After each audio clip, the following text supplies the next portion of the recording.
Good evening, everyone. Thank you so much for joining us tonight for the Columbia University School of Social Work PhD Program information session. Over time, we received many inquiries from some of you, so we hope today will be an opportunity to share with you about our program and answer some of your questions. So here's our agenda for this evening. We will start by introducing Columbia University and the School of Social Work at Columbia.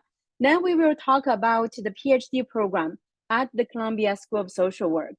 Then we will specifically cover what's involved in applying to the PhD program at our school.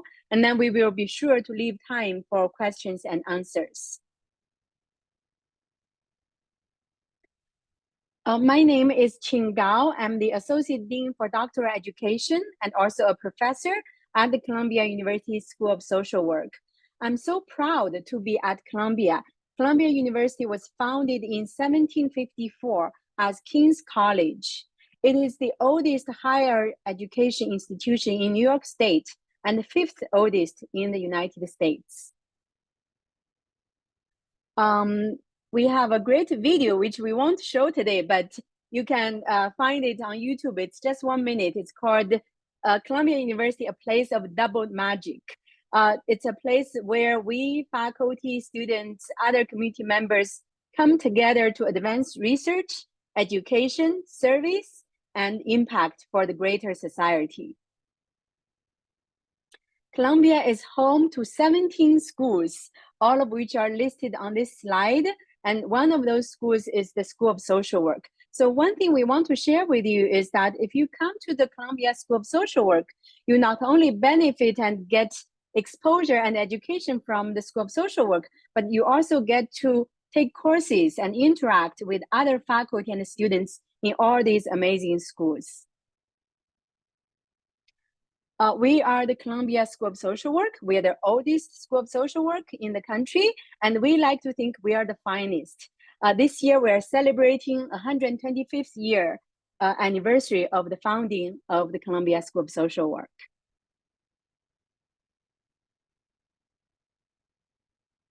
So all of you are interested in pursuing social work. I think we are aligned in knowing the mission of social work is to maximize human well-being and ensure that all can reach their full potential, no matter their life circumstances. At the Columbia School of Social Work, we try to, through education, research, and action, advance the eradication of injustice, alleviation of suffering, combating racism, rectifying systemic inequities, and support all people to reach their full potential. We are home to many different research centers. On this screen, we show some of the research centers housed at the Columbia School of Social Work. Poverty, research on fathers, children, and family well-being, social intervention group, SIG, the Center for Complicated Grief, the Population Center, CPRC, Safe Labs, Sleep, Mind Health. So this is just a sample of the different kinds of research undertaken by the faculty and the students at our school. And if you come, you will be part of this great community. Our school is home to multidisciplinary and interdisciplinary scholars, including a very diverse faculty body. So this chart shows that our faculty members are from many different disciplines. So on the right side, you see 56% of the faculty have their PhDs from social work, but we also have many faculty members from other PhD disciplines, including psychology, public health, economics, social or public policy, anthropology, biology, education, medicine, and sociology. Now it's my great honor to introduce to you two of my esteemed colleagues, Dr. Brenda Harden and Dr. Elwin Wu, both of whom have their PhDs not from social work.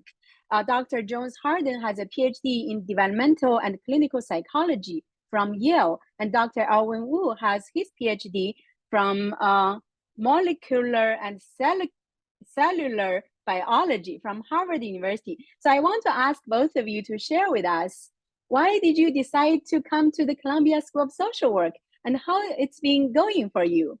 Brenda, maybe you go first. Thank you. So, although my PhD is in psych, I want to mention that I do have an MSW and actually started my career as a social worker in the child welfare system many years ago in New York City. So, for me, part of coming to Columbia was returning to the place where I started my career. It felt like full circle coming back home and sort of being able to connect with the organizations with whom I worked.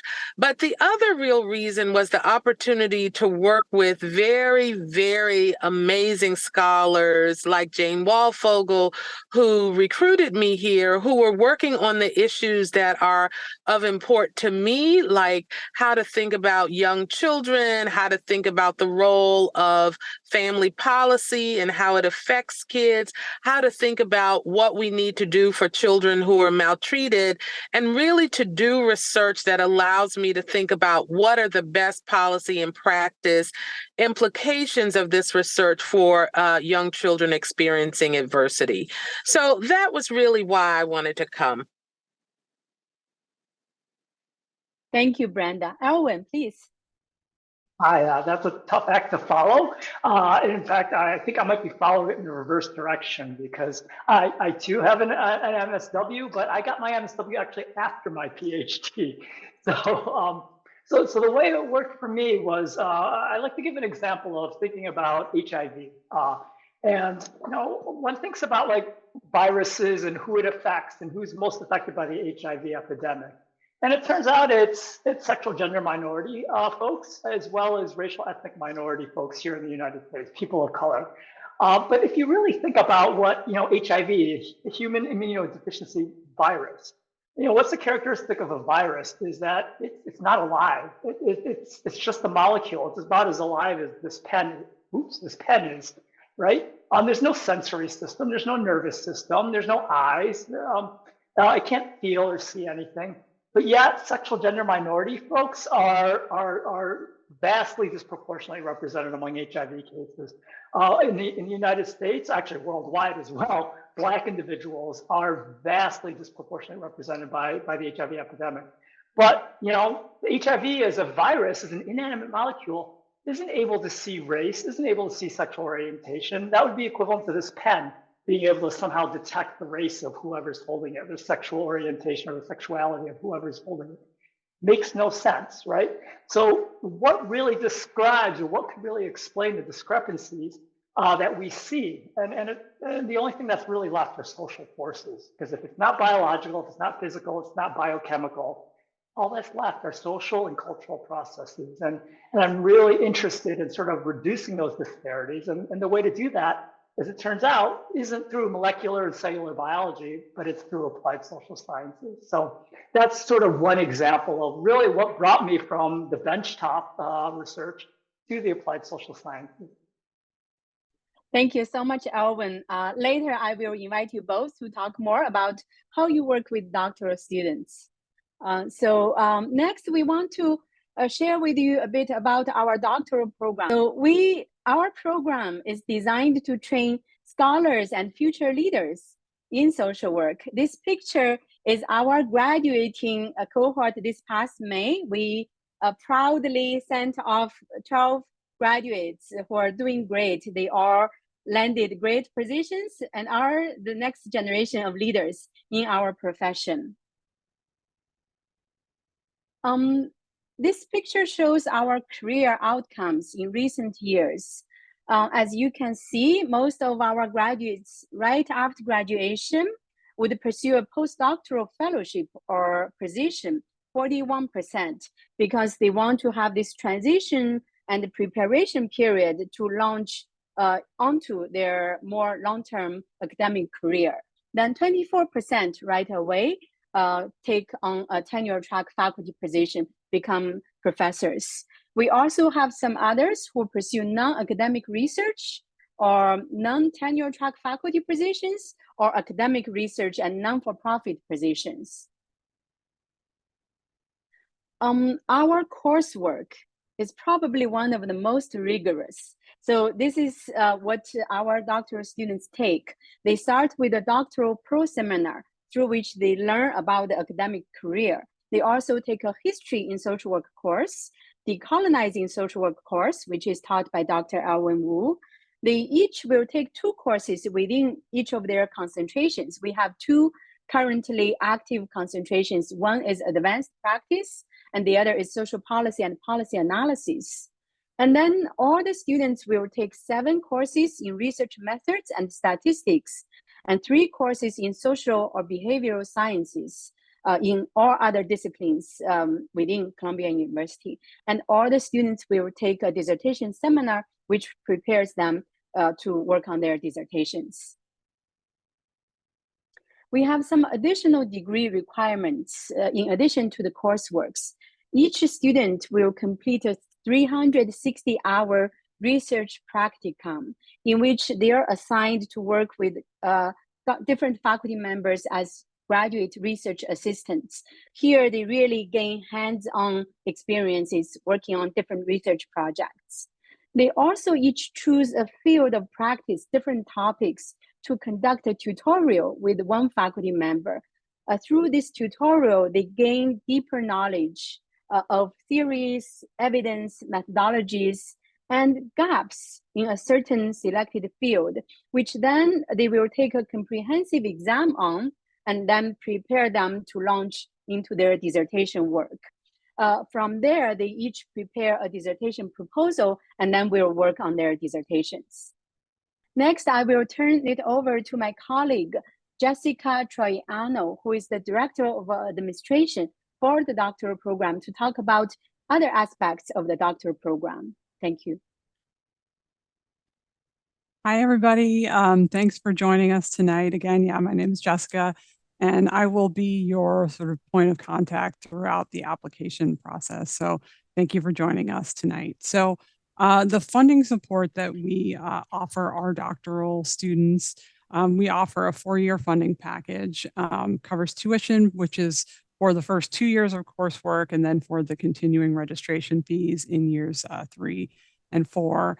And the stipend, our current stipend rate is $35,000 for the 9-month academic year. And ours is a stipend in exchange for service as a GRA, as Chin was discussing, or a TA, or and sometimes as they move throughout the program, our students actually teach their own courses. So that's another way that students earn the stipend. We cover most of the other fees associated with our program, including health insurance for you and any dependents. For our students who have caregiving responsibilities, we do offer childcare subsidies every year for students who are under the age of 5 who are not yet attending kindergarten. I'd also like to note that we do now offer, as a result of our graduate union efforts, a standard summer stipend in the amount of $6,000 that comes with no service requirement. Each year, our students, this is one of the most a very popular thing with our students. Every year, students are presenting their own research and papers in collaboration with each other and with our faculty members at scientific conferences. And we offer $1,000 a year to help students defray the cost of traveling to attend those conferences. And we also offer a number of competitive fellowships and research grant support. Our students are also supported by our Office of Sponsored Projects for when they're applying for their own fellowships. Mentorship is really sort of the cornerstone of our program at our school. It takes the form in faculty mentorship. Students are paired right at the beginning of the program with their graduate research assistant mentor, who is the one who's really guiding them and helping them to learn those research skills. In addition, students are assigned another academic advisor to sort of help them with the program milestones, choosing classes. And that role is for the first 2 years of the program, and then that is taken over by the dissertation sponsor as they move through the program. Another fantastic student-led initiative at our school is the peer mentorship program. This is something that our students started about 5 years ago, in which incoming students are paired with a third-year student as their peer mentor, just another sort of source of support throughout and collaboration throughout the program. And then in turn, as students move into their third year, then they are the ones who are paired with an incoming student. So that's a fantastic program that our students can talk more about too. And we offer a number of inter-cohort social events throughout the year. Community building at our school, our students, are involved as representatives in our committee on the doctoral program, which guides the curriculum milestones in our program. A monthly doctoral seminar, we just had one yesterday that was terrific, where this is where our students are presenting their dissertation work, their own research to an audience of fellow students and to faculty members at our school for collaboration feedback. And our students are also, and our school are active participants in academic conferences such as SWIR and APAM. The School of Social Work is the institutional member at APAM for Columbia. And our school always has very strong representation at SWIR, CSWE, with our students and faculty members presenting. So now it's my great joy to introduce our student panelists, Linda Lee, a fourth-year student, and Nathan Aguilar, a fifth-year student. And I would like to turn it over to them. First, start with Linda to just talk about sort of why you chose our program, and just to talk a little bit about your experiences in the program so far. Thank you. Sure. Hi, everybody. Thank you for inviting me, Jessica and Professor Gao. Like Jessica said, I'm a fourth-year doctoral student in the social policy track, and my background is actually a little bit different. I don't have a social work background. I did my master's in public health, but my program was actually housed in a school of social work. So it really focused on social determinants of health, social justice, health disparities, and inequalities. So I was always drawn into, my interests were always on the social aspects of health, kind of like what Professor Elwin said.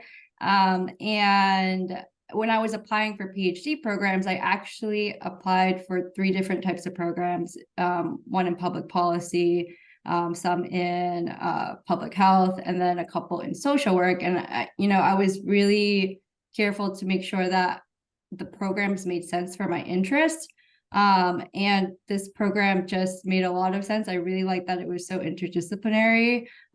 So I'm not just learning more about social work, but I'm also learning about economics. I'm learning about public health, which is my background, and education as well. I loved taking classes my first 2 years in the different schools, and just being exposed to topics that I wasn't exposed to before, and getting a different perspective. So yeah, I'm happy that I joined this program.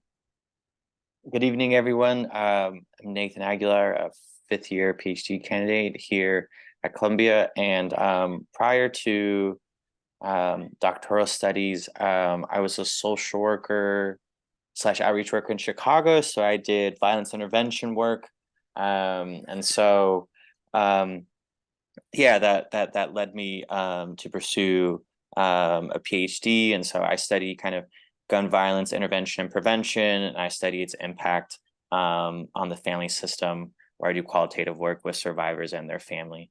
And for me, what was important about kind of thinking about a PhD program is, especially when it comes to gun violence, knowing that there's so many kind of different things that are needed to kind of to do this work, right? We need kind of individuals who have the sociology framework, psychology, economics, public health, anthropology, all these things. And so I really didn't want to kind of look at it from one lens. And so that's what really drew me to social work, was I can kind of pull from all these other disciplines, all these other practices to really think about gun violence and gun violence research. And so that really brought me to Columbia. But also, I'm not gonna lie, like being able to live in New York City and kind of live in a great place and meet a lot of people on the ground that are doing kind of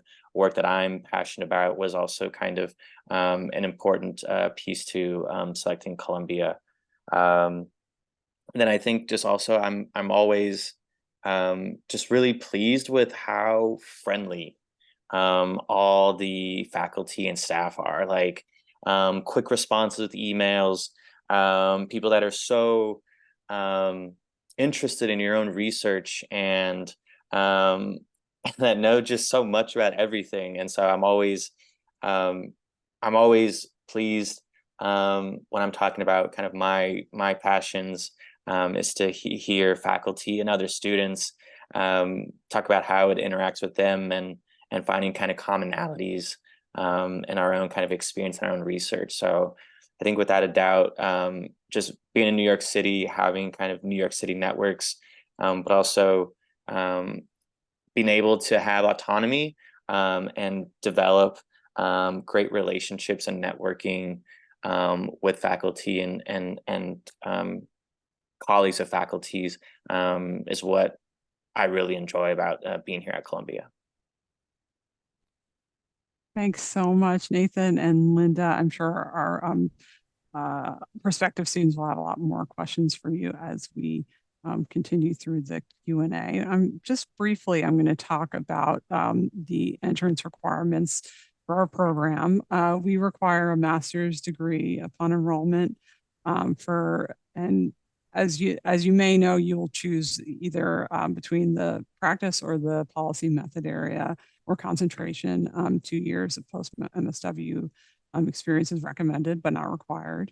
We require undergraduate and graduate academic records from all schools attended.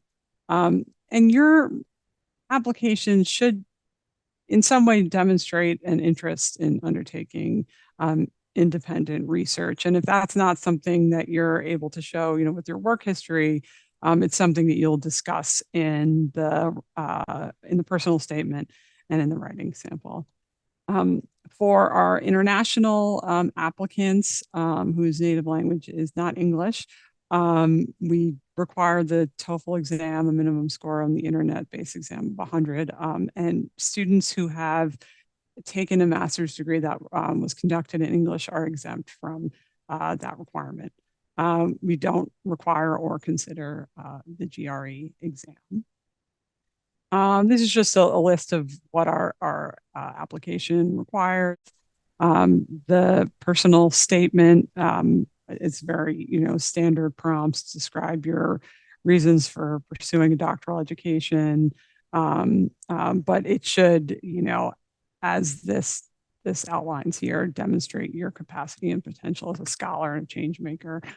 The writing sample can be a academic paper that you have written. It's just something that sort of showcases your academic writing skills. Does not have to be a published paper, but we do recommend a single author paper so we can really get a sense, our readers can really get a sense for your writing skills. 3 references, you'll provide their names and emails. At least 2 of them should be academic references. 1 can be a professional.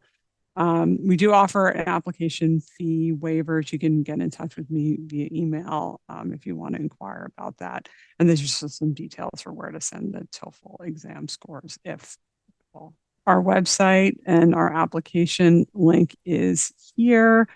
I am going to turn it over to Dr. Wu, who can talk a little bit about the T32 fellowship program. Thank you. Please do call me Elwin, everybody. screen here, I'm going to talk about a T32 program, which is a specific training program, or from the pre-doctoral perspective or the doctoral program perspective, it's a fellowship. It's a particular funding mechanism that offers support for a doctoral student, particularly interested in looking at folks who are affected by the criminal justice or criminal legal system, and the particular overrepresentation or the impact of HIV and substance use among those who are affected by the criminal justice system or the criminal legal system. And so just basically it's a fellowship and it's a research training program specifically for students not only interested in those topics, but also interested in conducting the type of research that will get used by like Dr. Fauci and folks like that. It's NIH funded research. And what we do is, because it's focused on a particular brand and type and origin of research, we provide some additional mentorship and additional research specific training. And so you will receive interdisciplinary mentorship. This is actually a joint program, the only joint program between social work and public health, NIH funded T32 program in the country. And so it's a pretty unique program that can blend social work and public health, particularly focused on anything at the intersection of the criminal justice system, HIV, and substance use. And so there you get specific interdisciplinary mentorship, a bunch of extra programming, some specific seminars and journal clubs, and a data and methods clinic that you're involved with, as well as intentional sort of exposure and interaction with organizations in the community. Again, typically focused on criminal legal system, HIV, or substance use.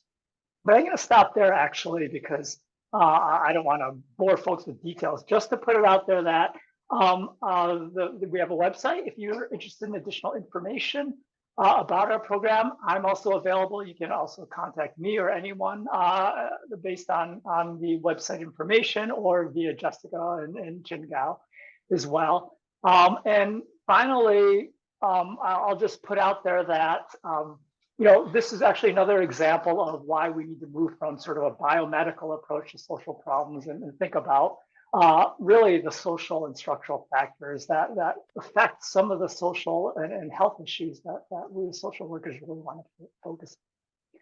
One last thing, and this is what I need to remember, is in the application packet, I believe, Jessica, this hasn't changed. If you are interested in this fellowship, it is pretty competitive. So we do actually have an extra application step and actually ask you to write another essay on your particular interest and preparation for doing research for these topic areas. Thank you so much. And I appreciate all our audience members for all your questions. We're trying to answer them along the way. But at this moment, I want to invite Brenda to talk a little bit about your working with the doctoral students. You mentor them, you support many students. This summer, you were also involved in the Pathways Initiative Summer Institute. So can you talk a little bit from the faculty perspective about how you support students and how you advise doctoral students to interact and gain from having these faculty mentors? Thank you. Sure. So I was trained in a program where we actually had the same mentors all along from the time we started our program throughout. And although the School of Social Work, I think, does things a little differently, where they actually give you exposure to a lot more mentors than I did. I had one mentor the entire way through.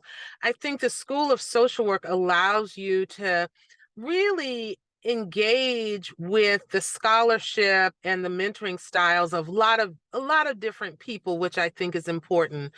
By the same token, the kinds of things that I learned being the recipient of that kind of mentorship is what really does inform the mentorship that I have with the students with whom I work.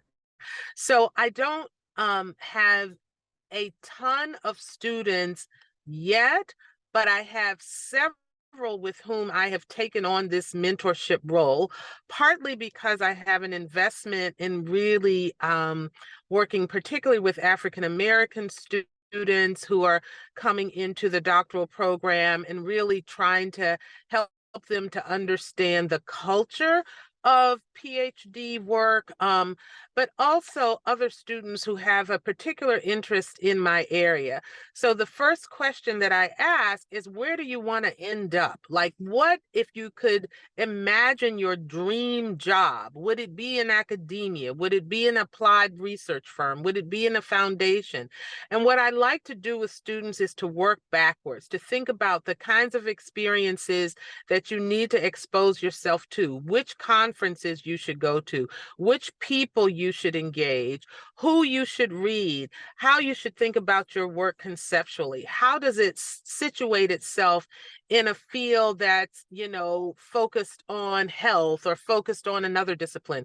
So to really think about that and think about the steps you need to take to get to that ideal job. And I think sometimes it's different. There's a lot of overlap. Clearly, having a good set of research skills is, you know, primary. So I want to support students to take as many stats courses as they can if they're interested in quantitative, if they're interested in qualitative, as many methods courses as they can in that, but also some content courses that allow you to really dig deeply into the field, to know which journals to write to, for example. So that's one thing. But the other thing I'll say is, and this again is something that I got from my own mentorship experience, that you should be engaged in the research enterprise from the moment you start. So the doctoral student with whom I worked last year wrote a chapter with me. She also has been working on coding some videos in my own project. So right away, not just to sort of talk about it, but to really immerse themselves in the research from the very beginning. And the final thing that I'll say is really mentoring from the perspective of your psychological needs. It is not easy to go through a doctoral program. It's long and it's lonely sometimes. And to really offer my students the kind of support that I think is so important, was certainly important for me. And mind you, I did not get it from my mentor, but this is another story. But to really provide that kind of psychological support. So one of the students with whom I'm involved in the Pathways Project, we go out to dinner together about once a month. We talk about her own sort of feelings about how it is to be, you know, in a doctoral program. We talk about imposter syndrome. We talk about all those things that really have to do with the psychological side of going through this kind of rigorous program. Thank you so much, Brenda. I want to join your monthly dinners. Next, I want to invite Linda and Nathan to talk a little bit more in detail about your student life. We see questions in the Q&A box. What is studying full-time in the doctoral program like? Can you share about a typical week? How does it look like for you? Maybe you can also talk about during coursework period and also post-courseworks. I know you're at different stages. And then anything else you would like to highlight in the program, please go ahead. Thank you. Yeah, I'll go first. Yeah, thinking back to, so I moved here with my wife. So making sure that, she was kind of situated with something that was very important to me as I entered the program. And then I think just trying my best to also have activities and things to do outside the program. Having friends that also aren't involved in like a PhD program also helps with my own mental health. Just being able to get out, be able to have kind of different types of conversation, but also understanding like, how do I kind of debrief? How do I practice self-care? And so with a lot of people, that's something that I ask them, because I think it's something that's really important to kind of understand as you're entering a program, because it can be frustrating, it can be lonely, but making sure that you have outlets, ways to kind of practice self-care is important. So for me, I try my best to go running 3 times a week. I use the school gym. I like to play basketball at the park. And living in New York City is great. So I like to go to comedy clubs. I like to go to concerts. And those are things that really kind of enrich me and help me in the process. And so a typical week for me is, now that I'm in dissertation mode, kind of working to collect my own data. So I work part-time at a hospital in Brooklyn. And so that's how I get connected with participants to participate in my dissertation study. So I do that. And then come home, I have RA work that I do with my graduate research mentor, which is Craig Schwalbe. So I'm making sure that those things are fulfilled. But also just working on various side projects. I think that's a good thing about Columbia, is being able to meet other professors from other institutions that share my interests. And so being able to work on different projects, get publications with individuals that have an interest in gun violence and gun violence prevention is something that's very important to me. So just making sure that I'm leveraging kind of the support that I'm getting from Columbia, the School of Social Work, but also individuals outside that also share my interests. So I think that, like I said earlier, what I really like about it is the autonomy and the ability to kind of get mentorships at different stages. I think one of my closest mentors here is Dr. Samantha Winter. I never took a class with Dr. Winter.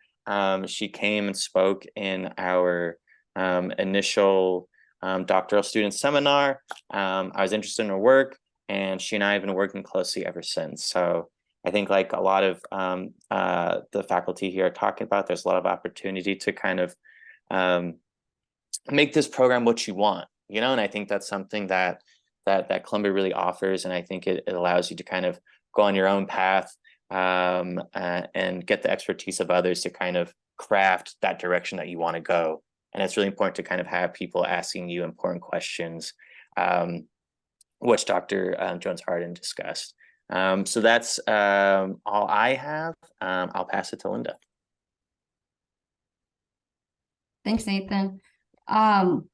Yeah, I guess I'll start with the first 2 years you're in courses, so you're really just trying to get that over with. And that's a pretty full-time load if you're trying to fit it in between your first and second year. And then I did want to talk about the GRA though, and I think that this is an experience that is pretty different depending on who your advisor is. So I'll just talk about my experience. I started working on a project with my advisor that he got funding for. So we kind of have moved throughout the different stages of that project over the years. So, in the first year, we're really, doing more of putting together the survey instruments, things like that. Now we're more in recruiting. So I think that really kind of dictates your schedule as well, depending on where you are in the research project. Which changes, of course, depending on like whatever stage that project is at when you start. So I think that's something to consider.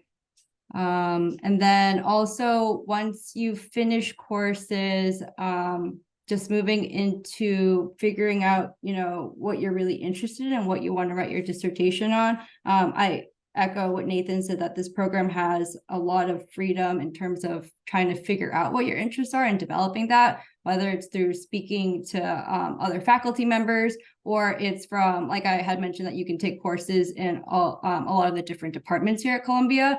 So there are seminars in most of the schools, right? So I've gone to seminars in sociology and education and public health. So that's another really great way to get exposed to different lines of research, kind of figure out what you're really interested in, and also make connections with other faculty scholars who are doing research in those fields. And yeah, I think that, the transition between being fully in your courses to not is also different in terms of what your weekly schedule looks like. So you don't, like, your schedules, your calendar, you don't have all these giant blocks of courses or trying to fit in GRA. So it's a little bit more flexible as well. But yeah, just trying to figure out how to balance getting your work done. At least for me, I'm terrible at, multitasking. So it's hard for me to try to do that, like fit pieces in. But yeah, I think it's like you just take it week to week. Thank you both so much, Nathan and Linda. Next, I want to pose some questions from chat box, the Q&A box to Elwin. There are a number of questions about the application. So how much prior research experience should I have? How should I talk about my work experience, clinical practice experience, things like that. So in your view, what would be a strong application? What should the applicants describe in their statement? Thank you. I'm going to give you a very dissatisfying answer. Actually, Nathan and Linda, as former students, probably know exactly what I'm going to say. And that answer is, it depends, right?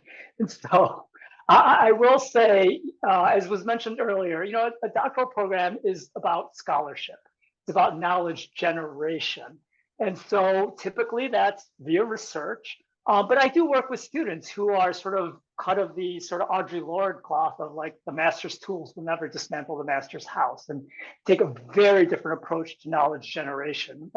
I also work with students who do the NIH track and want to become the next Dr. Fauci. So I would say it depends, because if you are eminently prepared for I'll just call it traditional or classic sort of research trajectory. You have published papers, or you were already a research assistant, or maybe a project director on various projects. It's worth highlighting that your preparation for that research. But at the same time, I don't think it's in our interest to rule out, I don't think it's in anybody's interest to rule out people who are passionate about and really want to advance the next generation of sort of knowledge, but didn't come through a traditional, maybe research powerhouse school. Maybe their opportunities for research were not as open, or co-authorship was not as available to them. And it really would be a disservice. And the application readers know this. It would be a disservice to automatically, universally put some sort of a priori filter that says you must have X years of research experience and have published. So then in that case, it's really important that I would say, this isn't the recipe, by the way, but really just like your preparation, your interest in scholarship, your understanding that, yes, this is about either research or how you are going to advance the next generation of knowledge, and who in the faculty, or in what ways the faculty or the school can help you achieve that, probably together. So I would say it depends. There is no sort of guaranteed, this is what's going to work for you. You can have the most outstanding research preparation, like, maybe even have your own grants and research studies already. That doesn't mean you're going to get in. So I will say it depends. And I know that's unsatisfying, but just know, as you write about and organize your materials around your preparation for advancing scholarship, advancing knowledge in applied health sciences or social well-being, that's to your advantage. Thank you so much, Elwin. Brenda, do you want to add anything from your perspective? What stands out as a strong application to you? Sure. I agree with everything Elwin says. And I think the message that he's trying to give you all, that it's not your methods specifically, it's your investment in scholarship.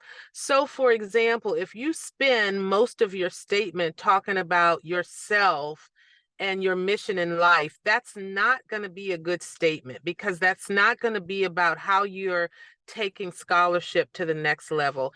If you spend your whole statement talking about your practice work without thinking about how that practice informs how you think about asking questions that will help the practice field move forward, then that's not going to be a good application. So I think that's where students get caught up. They start writing and writing and writing, and what happens is they don't get specific about that question that Elwin is pushing you to ask, regardless of your methods. And that is, what is there to know about a particular topic? And the only other thing I will say is, when you go too far afield, like when you say, I'm interested in children who've exposed adversity, and you don't sort of narrow the question down a little bit, even if, as Elwin says, you're not trying to do it in a traditional quantitative way, right? But if you don't have a specific question in a specific area you're interested in, I think it hurts your application. So those are the things I would add. Thank you very much. We had a question about housing, which I think, Jessica, you answered. But do you want to just share with the audience members about some housing or other logistic aspects of being a doctoral student at Columbia? I actually also want to invite Linda and Nathan, you to talk about the life aspect, because you both moved. How did you figure out the logistics? Did you get some support from the school, from your peer students, things like that? Maybe Jessica, you start, and then Nathan and Linda can join in. Thank you. Yeah. So what I was saying in the chat was that the vast majority of our students, unless they're native New Yorkers or already living in Brooklyn, most of them do choose to live in university housing. And the way that works, it's basically just like Columbia is your landlord, and the buildings are managed by Columbia, but you're not paying what would be a market rent rate to live in Morningside Heights. But I defer to Nathan and Linda to talk a little bit about what the life is actually like in Columbia housing. I have Columbia housing, and it's awesome. It's nice. Your trash is kind of taken out really quickly. I feel like they respond to kind of your needs really quickly. Like Jessica said, it's a significantly discounted price. My place is pretty big. I have a backyard. Like I said, I'm super lucky. I think you have to just be able to understand like what you need.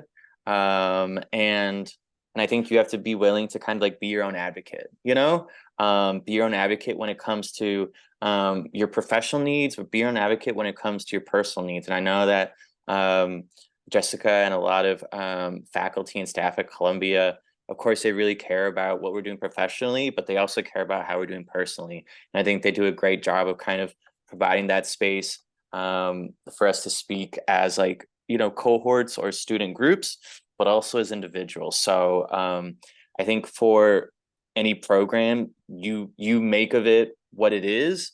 And I think Columbia does a great job of kind of helping you understand what that is and helping you kind of ask yourself these important questions, because there's a lot of kind of different directions to go, after getting a PhD. And so I feel like they do a great job of helping you answer that question, because only you can answer that question for yourself. I also live in Columbia housing. I don't have a backyard, but my place is pretty big. And yeah, it's a 1-bedroom. I'm on the first floor. I'm on Morningside Drive. It's beautiful. It's next to Morningside Park. We've got Riverside nearby. Morningside Heights is just like a beautiful area. What I also like about Columbia housing is that because most of your cohort will probably be in Columbia housing, they're nearby. So like, it's really easy to see each other. People live down the block from me or just a couple blocks away. So you can kind of bump into each other as well in the neighborhood. So I really like that, because otherwise Brooklyn, people live in Brooklyn and it's so far. So you won't see them as much. So I like that, Columbia housing, everything's kind of a community, I guess. There's another question I think all of you can help answer, which is, I'm trying to decide between a social work and other discipline PhD, such as public health, sociology, or other discipline. This applicant has a master's in social work. So how do you think students in those scenarios can make a decision? And I know all of you had to make that decision. So any advice? Well, I can start. I mean, I thought about, I actually applied to 3 different kinds of programs. I applied to a social work school, I applied to a psych program, and I applied to a human development program. And I guess what I would advise is think about what you want to learn. Now, in every PhD program, you're going to get some good research skills, right? That's just par for the course. But the question is, what kind of research skills do you want? Do you want policy relevant research skills? Do you want qualitative? Do you want quantitative? And to think about what the program offers. But also, for me, an important thing was where I could get the content I wanted. You know, do you want to get content that is very narrow? Do you want to get content that's very broad? What does the discipline offer you that will help you get to the next phase of your career? I think those are questions that you have to ask yourself, and you choose programs that allow you to get there. I mean, I think it's better to ask those questions than what discipline it is. That's sort of how I view it. Anyone else has insights or advice to share about this question? I can jump in. It's a question I was in the same place for. I think that because I came from a public health master's program, I realized that I'm not really interested in the medical aspect of health. A lot of public health programs focus on epi and kind of like that line of research, which is important, but just not exactly what I was interested in. So the couple of public health programs I applied to were very specific in terms of looking more at the social aspects. And then I think I didn't end up choosing them because I had already gained a lot of public health training, that I kind of wanted training in a different discipline. But that was just me. Like, I was already familiar with, the social work training discipline because of my program being housed in social work. So it just felt right and more natural to me. And I think with public policy, the third type of program I applied to, is more focused on the analysis and the skills, which I can still get in this program here, but I also get other elements that I guess align more for me. So I think it's very program specific as well as discipline specific, whatever makes sense for you. Thank you so much, Linda. We have 5 minutes left, and I again thank all the audience members for participating and raising these important questions. I want to ask our panelists each to speak for 1 minute, give your final thoughts or encouragement or advice. Thank you. Brenda, you go first, then Elwin, then Nathan, and Linda, and Jessica. Thank you. Sure. I would just say that this is such an important transition that what I didn't realize when I started my doctoral program was how many doors would be open. So I know the application process is hard, and I know getting through it can be tough, but really it puts you on a completely different path. And it's not just about having the PhD behind your name. It's about the people whom you meet, the skills you get, the connections you make, the way you're taught to think. All those kinds of things really does put you at a very different point in your career. So I would just encourage you all, even if you're, worried about this and nervous about it, push through, because in the end, you will be really happy you did it. This is also going to be in part an answer to the last question as well. And that is, I hope as you're applying that you are actually sort of vetting programs as much as we're vetting you.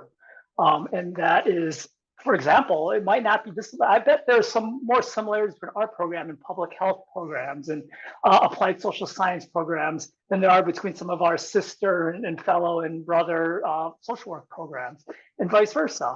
So what I would say is, if you get the opportunity, actually do exactly like this. Come to these information sessions, talk to the current doctoral students, talk to alumni from the program, and find a program whose content, but also culture, fits with you. Because I think I'm going to say the exact same thing as usual, Brenda's wise words, is that what you get out of a program is probably more driven by what you put into the program than what the program gives to you. So make sure you pick a program that fits well for you, or you apply to programs that really fit well for you. Wise words. I think also, like, location matters too, right? And so think about, are you willing to live in said city for 4 or 5 years. Yeah, I think just remembering kind of that you're also like a person, you know, in addition to a student and a scholar. And I think that some people kind of get lost in that. And I think it's important to kind of have and develop kind of ways of enjoying yourself and remembering that. Because yeah, this is a marathon, it's not a sprint. And I think if we can kind of understand that, you'll be better for it. So that's my advice. I guess I would say it's exciting. It's an exciting time, just thinking of the possibilities. And also, I would suggest just being open, because I feel like, you know, sometimes people think the PhD, you're studying one thing, but really you're learning a lot about a lot of things, and you're learning a lot about yourself. So just be open to that experience.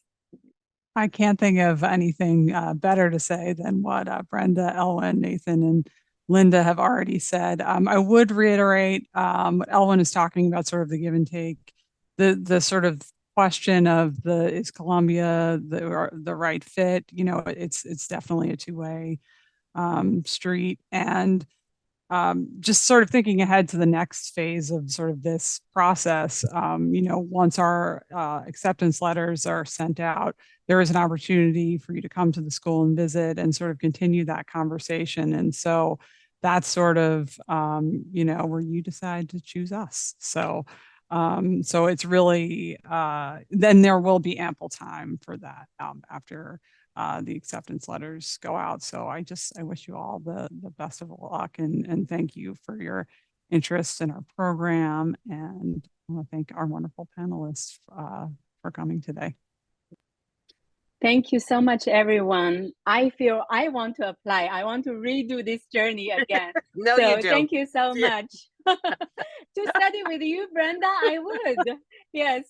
So thank you, everyone. We look forward to your applications. Please reach out if you have additional questions.